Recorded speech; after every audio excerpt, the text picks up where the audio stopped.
So I know for a fact, self-doubt comes from when you compare your day 1, your day 2, your day 3 to somebody's day 100, right?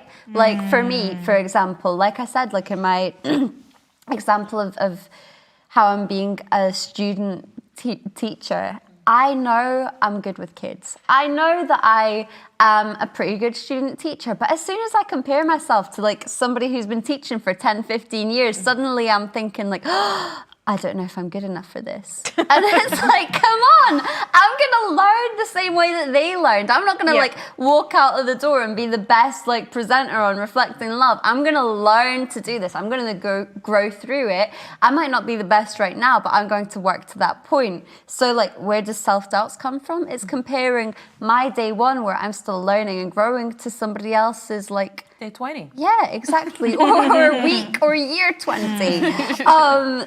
Where else does it come from? I don't know. A lot of self-doubt, I guess, is rooted in insecurity and fear. Like the insecurity, like we were saying, that I'm not good enough. I'm not good enough to be a good primary school teacher, or I'm not good enough to be on Reflecting Love, or I'm too nervous, or I'm too this, I'm too that. And like you get so caught up in your insecurities that you start to like forget about your strengths, like we were saying before.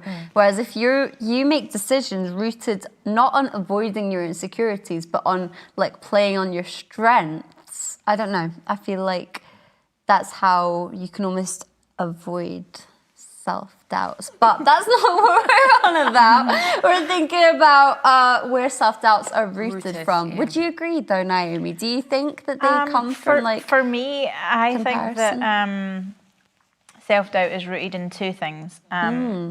One, words that people have spoken over you as you've been growing up. That's true. And two, not believing that you are who God says that you are.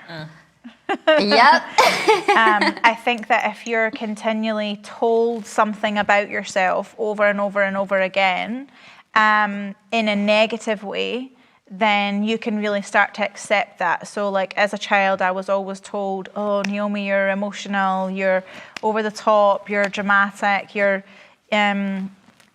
too much, you're making a scene, you know, like, and I am dramatic, but but like I'm doing the other part of what I said is seeing myself the way that God sees me. And those weaknesses or those things that I saw as a flaw or as an insecurity is actually the areas that now God is now showing that those are actually my strengths. So I think sometimes we can think something is a weakness, but actually when you add God to that, it's one of your strengths.